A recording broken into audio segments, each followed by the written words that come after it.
poser. Si c'est la même question que tu vas poser, c'est pas la peine. Amen. Donc, va poser la même question, tu changes de question. Oui. Je pose la question. Parle. La première question dit, qu'est-ce que la vraie église selon Dieu? Le frère veut savoir qu'est-ce que la vraie église selon Dieu.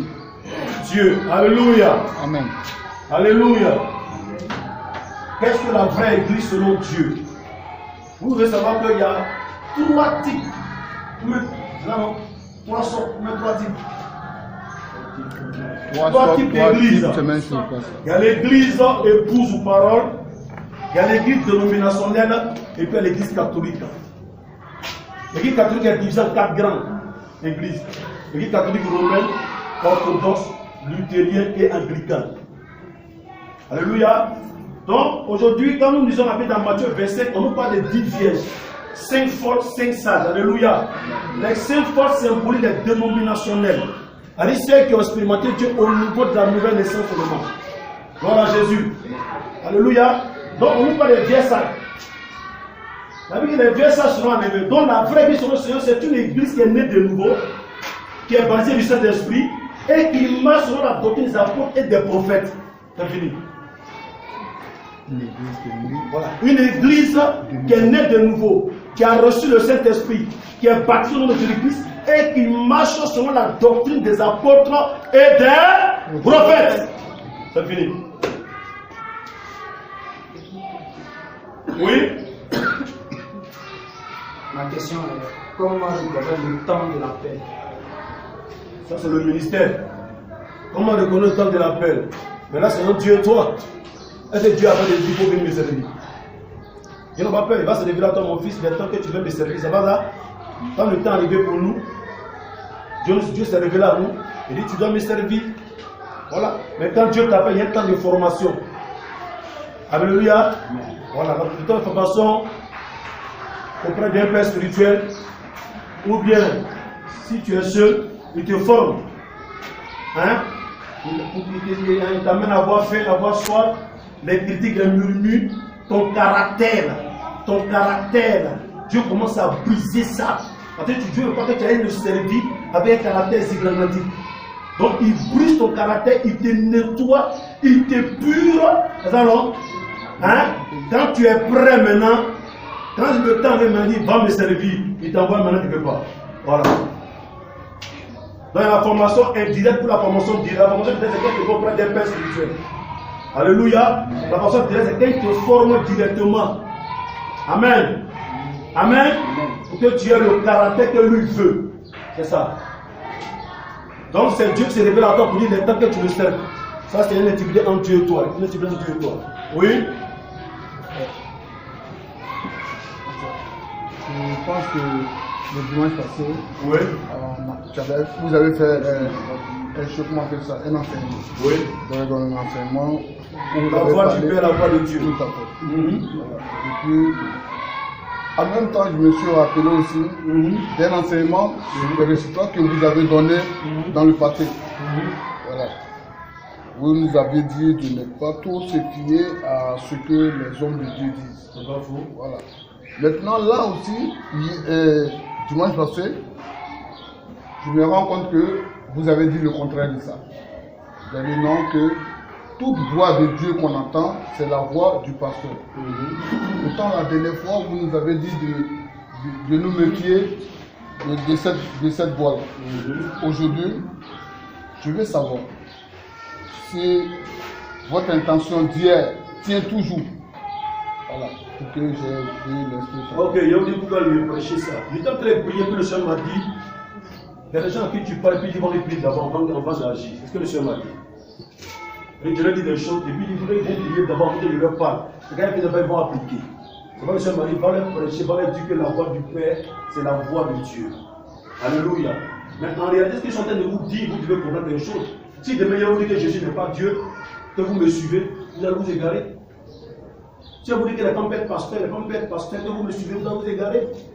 Alléluia. On ne parle pas de la doctrine biblique. Gloire à Jésus.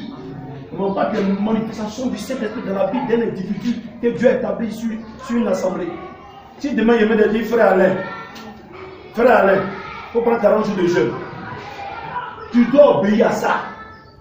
Tu n'as pas dit prier d'abord. Dieu ne va jamais te répondre.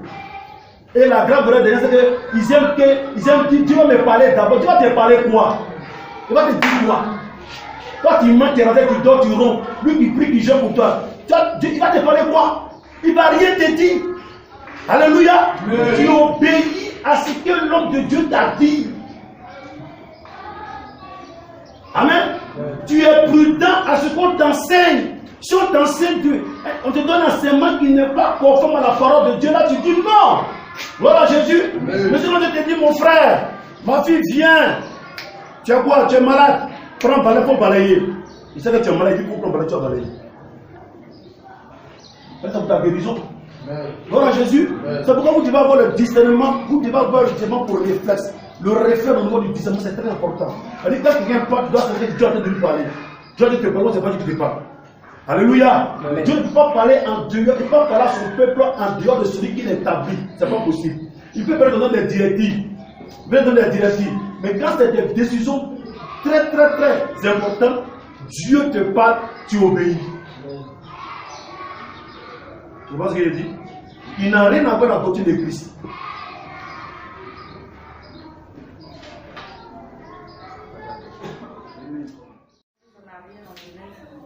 On dit Dieu s'est repenti d'avoir fait l'homme, d'avoir créé l'homme à cause de leur iniquité. Comment le mieux ça va? Tout ça, c'est ça. Mais pourquoi dans le Genèse encore dit qu'il s'est repenti? Ok. On va prendre la Bible. Faut prendre la Genèse là. Faut prendre la Genèse là. Ont commencé à se multiplier sur la face de la terre, et que les filles leur furent nées. Les fils de Dieu virent que les filles des hommes étaient belles, et ils leur ont parmi toutes celles qui choisissent. Alors l'Éternel dit, mon esprit ne restera pas à toujours dans l'homme, car l'homme n'est que chair, et ses jours seront de 120 ans. Les géants étaient sur la terre en ce temps-là, afin que les fils de Dieu furent venus vers les filles des hommes et qu'elles leur eurent donné des enfants. Ce sont ces héros qui furent parmi eux dans l'Antiquité. L'Éternel vit que la méchanceté des hommes était grande sur la terre et que toutes les pensées de leur cœur se portaient chaque jour uniquement vers le mal. L'Éternel se repentit d'avoir fait l'homme sur la terre. Ok. Merci. On va prendre Romains chapitre 11, verset 29, s'il vous plaît. Parce que ce n'est pas la même chose. Romains 11, verset 29. Romains 11, verset 29. Ce n'est pas la même chose. On va lire ça. Qui a trouvé le livre? Oui. Car Dieu ne se répand pas. Ça veut dire quoi?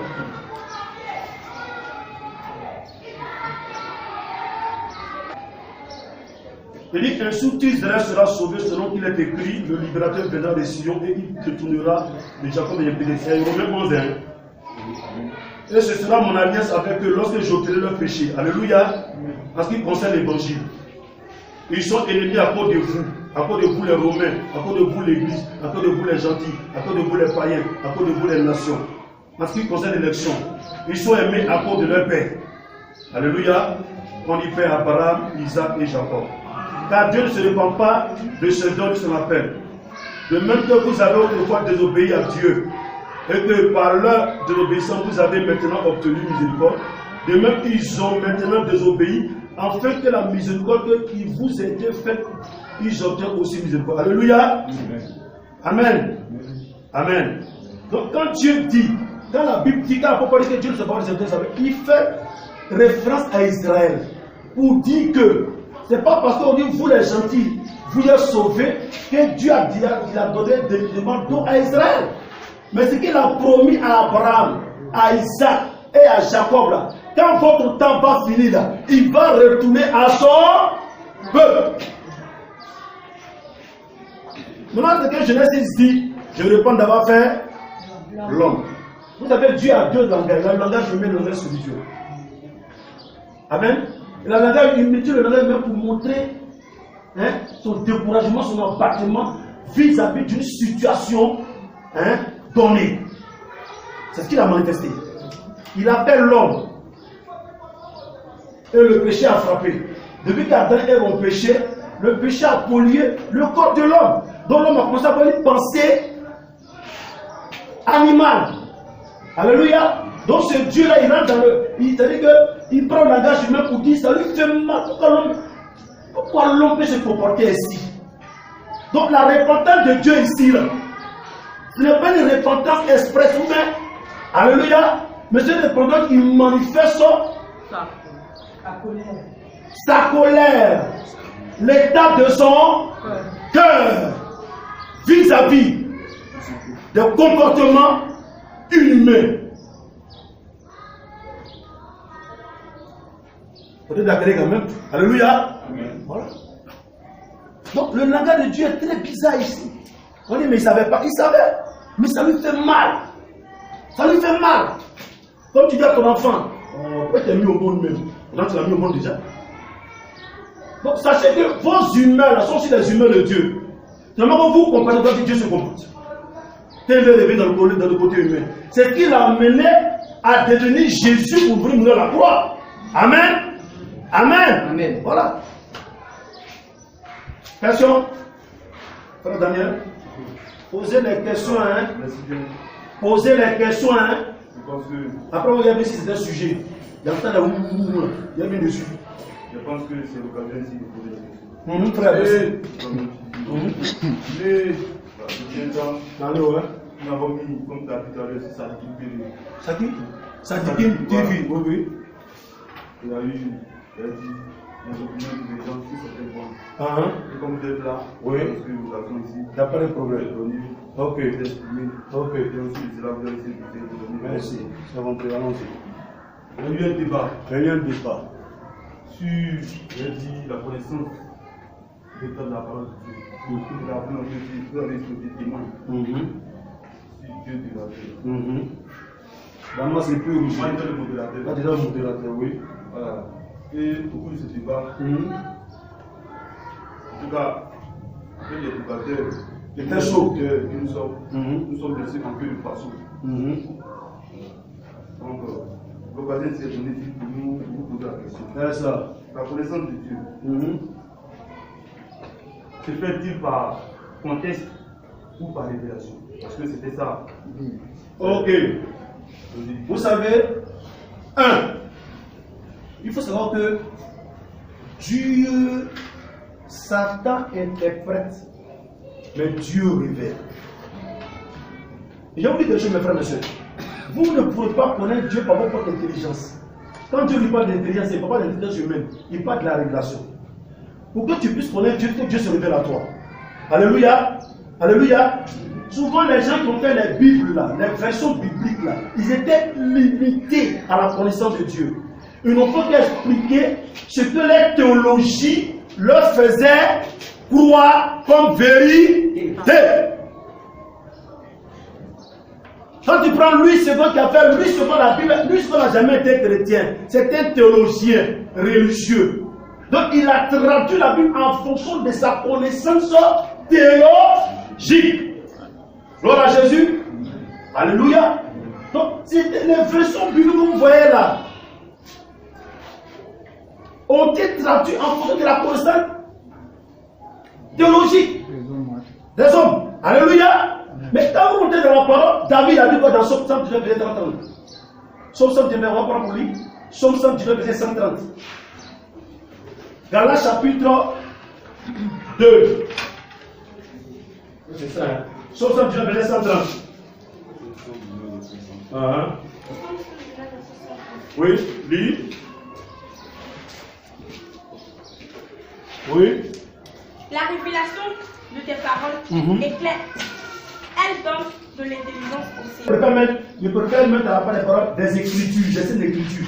C'est la révélation de tes paroles qui fait quoi? Qui est clair. Et qui donne de l'intelligence au saint. Alléluia. On prend Somme 19.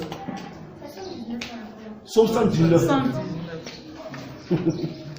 On prend Somme 19, s'il vous plaît. Gloire à Jésus. On prend Somme 19. On peut prendre verset 8. 8 à 12. Oui, on m'a dit. La loi de l'Éternel est parfaite. La loi de l'Éternel est parfaite. Elle restaure l'âme. Elle restaure l'âme. Le témoignage de l'Éternel est véritable. Il est véritable, le témoignage de l'Éternel. Il rend sage l'ignorant. Il rend sage les ordonnances de l'Éternel sont droites. Il rend sage l'ignorant. Je suis dans la question. Allons-y. Les ordonnances de l'Éternel sont droites. Elles Sont droites. réjouissent le cœur. Les commandements de l'Éternel sont purs. Ils éclairent les yeux. Amen. Amen. Amen. Amen. Amen. Amen. Donc, c'est le même David qui parle. Mon ami, moi, je n'ai jamais fait d'école pastorale. Ça va, ma fille. Je n'ai jamais fait d'école théologique. Je ne suis pas allé dans une école théologique. J'étais auprès, j'étais assemblée de Dieu. Amen. Quand on a commencé à expérimenter la puissance de Dieu. Et quelque temps après, à cause de nos ailes, Dieu a permis que je rencontre le nom de Dieu qui a aujourd'hui mon père spirituel, le prophète Agabi, c'est Moïse. Il est bêté de Guénois. C'est auprès de lui que je suis venu. Et il a commencé à m'enseigner certaines vérités. Si Jésus-Christ, moi, il était un gros trinité en bas. Ah frère, ça tu peux pas. Tu dois me convaincre. Il y a un frère, mais il a essayé, Jean. Souvent, quelqu'un dit, mais oh, tu peux pas. Mais quand lui et moi, on s'est rencontré cet homme de Dieu là, Dieu est passé par lui pour ouvrir. Et c'était vêté monter enseigner. Mais quand il a fini sa part, Dieu a continué avec moi. Quand il a dit, mais Seigneur, je ne veux pas dévier, je ne veux pas égarer. Donne-moi l'enseignement qu'il faut, moi qu'il me faut, pour que je sois dans la. Et Dieu a commencé son travail. Amen. Donc, ça vous dit quoi? Cette Bible que je tiens en main là, c'est des codes. C'est scellé. Toute la Bible que nous avons est scellée. Si tu ne t'approches pas de Dieu, alléluia, pour recevoir la révélation de cette écriture, tu vas dévier sans faire embouteillage. Donc la connaissance de Dieu vient par la révélation que Dieu t'accorde. Voilà. On n'a pas fini. J'ai fini. Je réponds à la question. La gauche et la droite. Au cours de ce débat, Oui. nous avons fait. Il y a un sujet. Ce qui concerne les paris extérieurs. Les paris extérieurs. Et le chrétien. Les paris extérieurs en Christ. Nous avons mis les boucliers, les chaînes, Les ornements. les ornements. Nous avons posé la question d'abord en quoi est-ce que les paris extérieurs sont-elles ou constituent-elles un obstacle au salut de l'enfant de Dieu? Merci mon frère. Alléluia. Amen. Quand Dieu a créé Adam et Ève, Ève était comment? Répondez-moi. Répondez-moi. Ils étaient nus et puis il y avait quoi? Hein? Pourquoi ils étaient nus? Parce que la gloire de Dieu est sur. Hein? La gloire de Dieu. Voilà. Okay. Oui. Mais la nudité c'est aussi l'innocence. Ils étaient sans péché. Donc ils étaient couverts de la présence de Dieu. Amen. Donc ils étaient en intimité avec le Seigneur. Jusqu'à ce que l'ennemi vienne frapper. Quand l'ennemi a frappé Adam et Ève, amen, et que Dieu les a chassés de sa présence, qu'est-ce qui allait se passer maintenant? Satan maintenant va venir pour dire, vous avez perdu. Parce que la vraie beauté d'un enfant de Dieu, la vraie beauté d'une fille de Dieu, c'est la gloire de Dieu sur sa vie. Mais donc Satan maintenant vient pervertir la beauté que Dieu répondez. Que Dieu a donné. C'est pourquoi Proverbe 31, on va prendre Proverbe 31. Dis quoi? Tout est dans la Bible, mes frères. Qu'est-ce qu'il dit Proverbe 31? Proverbe 31, verset 30 à 31. On va lire s'il vous plaît. Qu'est-ce que la Bible va dire? La grâce est trompeuse. La Bible dit que la grâce est trompeuse, oui. Et la beauté est vaine. C'est de quelle beauté la Bible parle ici? l'homme et la femme, il dit quoi? Un Dieu dit que tout ce qui est bon à ses yeux. Mais Proverbe dit que la beauté est vaine. C'est de quelle beauté Dieu parle ici qui est vaine? La beauté artificielle. C'est pourquoi vous lisez Ézéchiel 3:16, Dieu commence à condamner la fille de Sion. Parce qu'en réalité, ce qu'Israël a pris, ça vient de l'Égypte. Et ce qu'ils utilisent comme vous de Calais, Djabi, tout ça vient de l'Égypte. Ils se servaient de ça pour adorer Dieu. Donc Israël a pris un comportement égyptien quand il est sorti. C'est pourquoi de la bande. Amen. Amen. Amen. On va aller dans un passage dans Exode. Exode. Ôte maintenant tes ornements. Ôte maintenant tes ornements. Et je verrai ce que je te ferai. Continue. Lorsque le peuple eut entendu, Qu'ils ont entendu la parole fâcheuse de Dieu, ces sinistres paroles, il fut dans la détresse. ils ont dit quoi? Ça veut dire quoi? Ils comprennent pas français. Être dans la détresse, ça veut dire quoi? Être dans la détresse, ça veut dire quoi? Attristé. Voilà, allons-y. Désolation. Et personne ne mit ses ornements. Et personne ne mit ses ornements. Et l'Éternel dit à Moïse, dis aux enfants d'Israël, vous êtes un peuple. Au courant. C'est ça.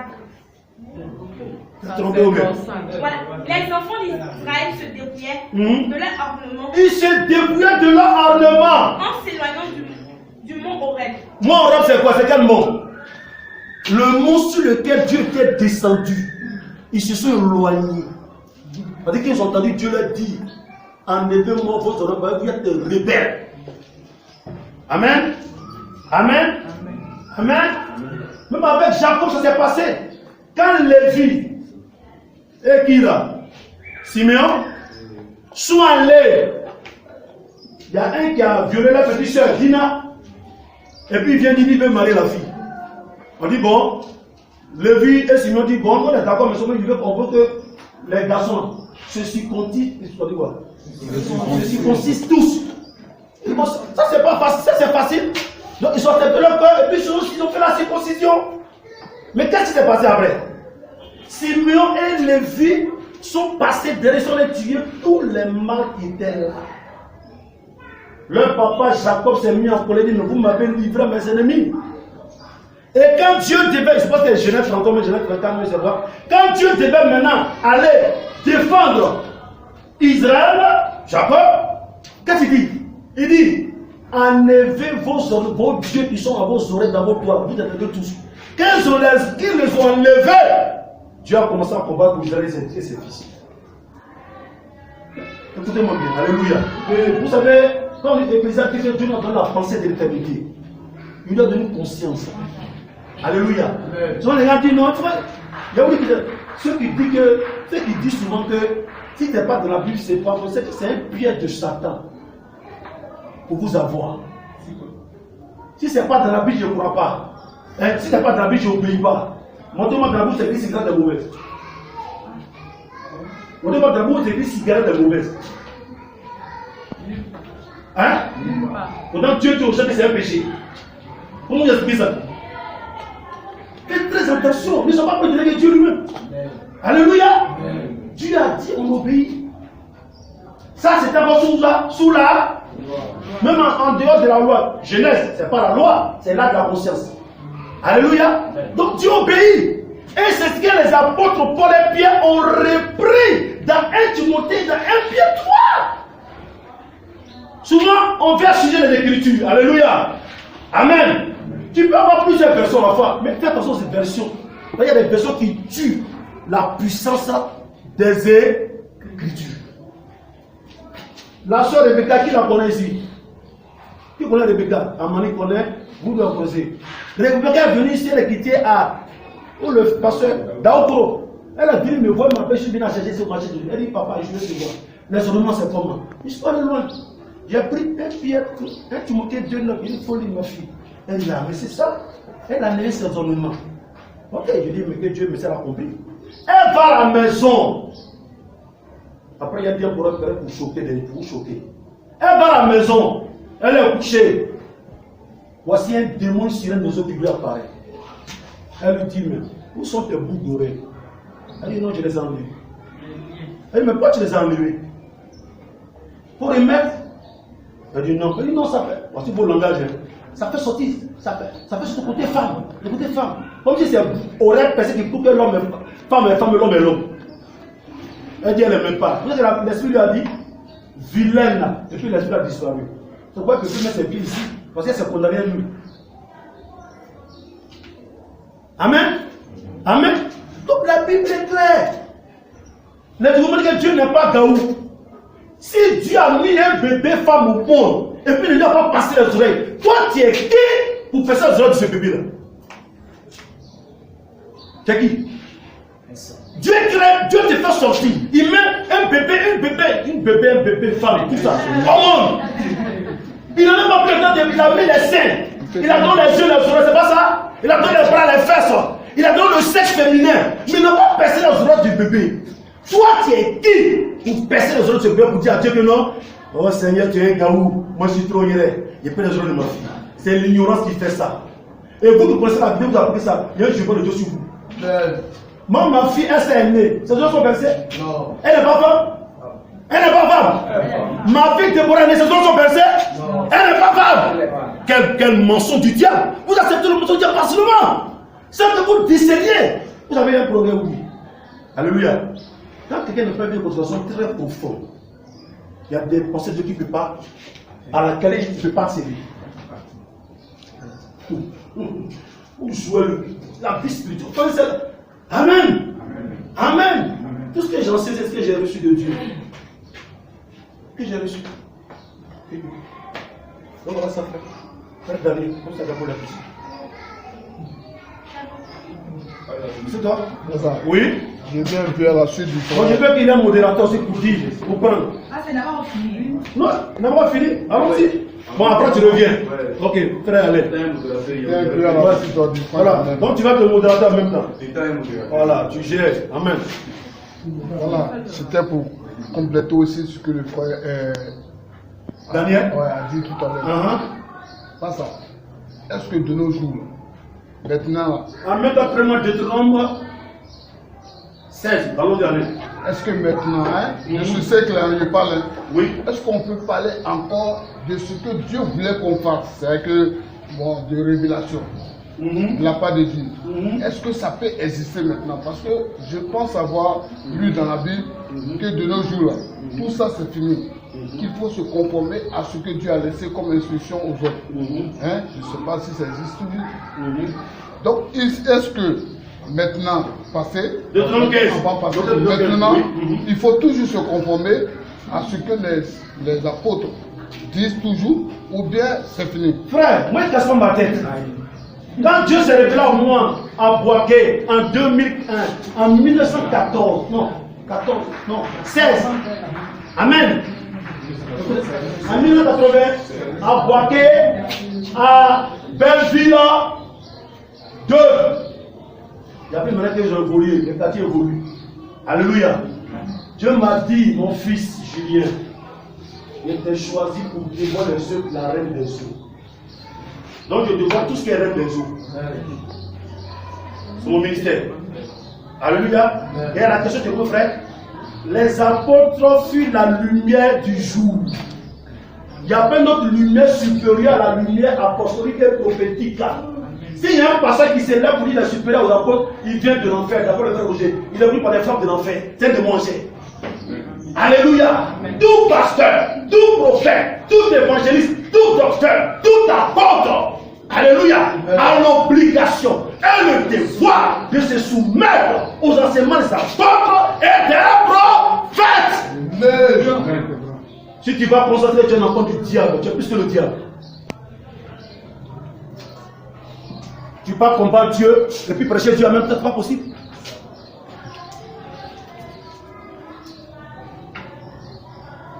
La réponse à la question.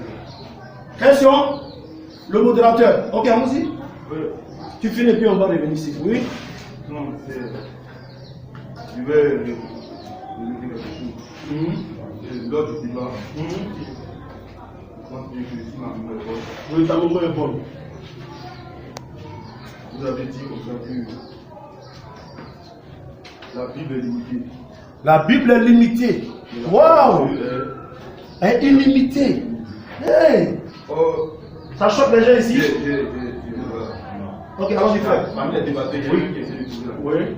Comme des blancs. Or, les choses sont que la Bible. Hein? Il est des Biblios. Biblios. Et puis l'ensemble des livres. On dit pas l'ensemble des bibliothèques. Pas le site, c'est ça. Dans votre intervention, oui. Vous avez dit comme ça, la Bible est limitée. Et la parole de Dieu est illimitée. Comme vous êtes là. Je suis la seconde fois. Merci. Je vais expliquer. C'est ça?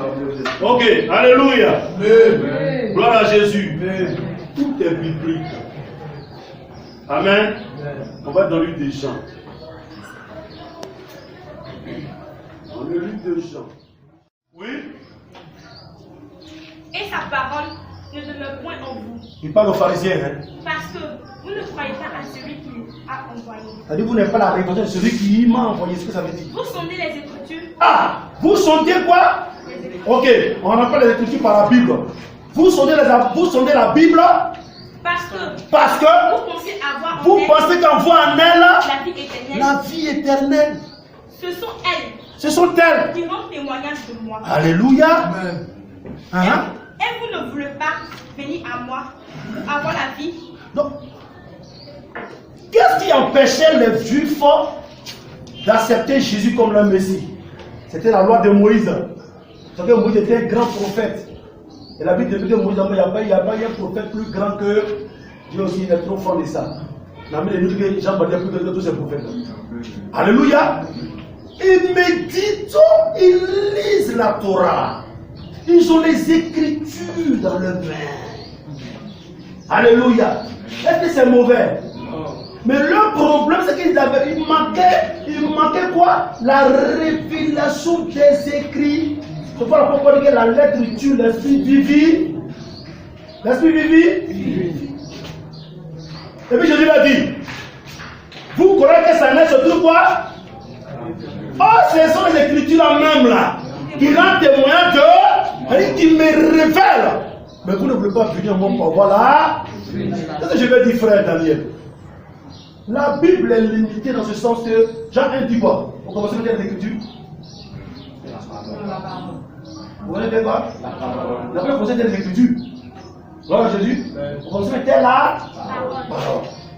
Et l'Écriture, la parole est renfermée par les Écritures.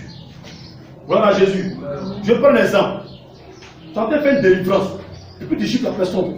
Bon, elle est délivrée. C'est dans l'Écriture. Hein? Écoutez-moi. Non. C'est où? Dans la parole. La parole, c'est Dieu elle-même. C'est l'esprit qui sort des Écritures. L'esprit de révélation qui sort des Écritures qui se manifeste à toi. Ça c'est là. Alléluia. C'est ce qui a tué les pharisiens, les musiciens, si vous voulez. Voilà Jésus. Qui était doué que l'apôtre Paul? Il était pharisien, c'est pas ça? Il était de la tribu de Benjamin. Et Paul dit qu'il était gêné de la maison de ses pères. Mais quand Dieu s'est révélé à Paul, qu'est-ce que la grâce a pu te dire? C'est que je vous dis là, ce n'est pas un homme. Oh, quel gros Seigneur. Qui m'a enseigné cela. Mais je ne suis pas l'esprit de révélation. Donc l'apôtre prêchait par révélation.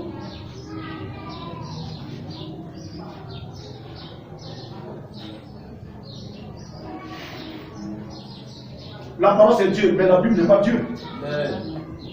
C'est un simple livre qu'ils ont fait, où ils ont mis les écrits des hommes de Dieu. C'est reçu, ils ont écrit pour nous orienter les choses.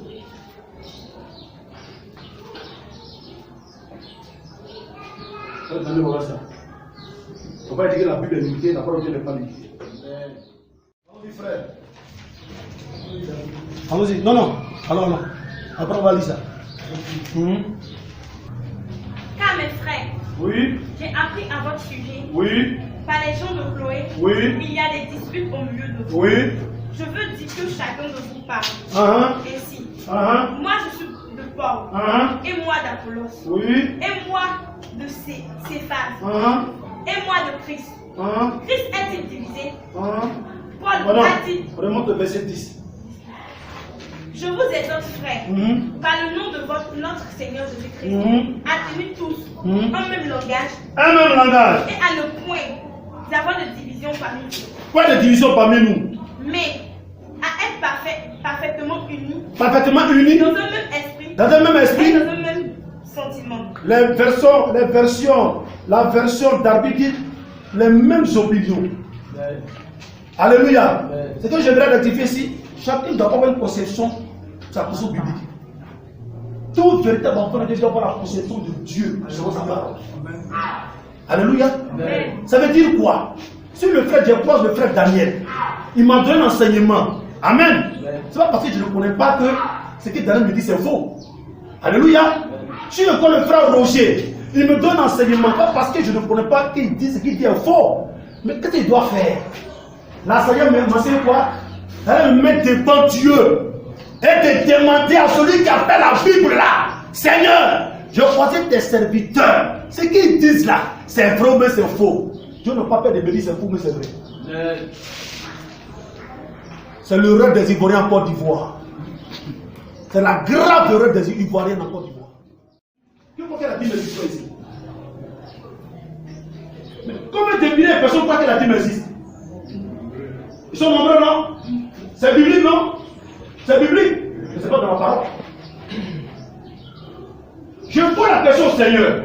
Comment il se fait que tes serviteurs ne peuvent pas comprendre cette révélation? Vous savez ce que Dieu me dit? Hein? S'ils pensent connaître tout, comment pourront-ils m'approcher pour me lever la vue? Il dit voici un gros problème de l'église. Chacun sa connaissance. Moi je connais. Tu ne connais rien. Moi je ne connais rien. Ce qu'il va connaître, c'est la connaissance de Dieu. Amen.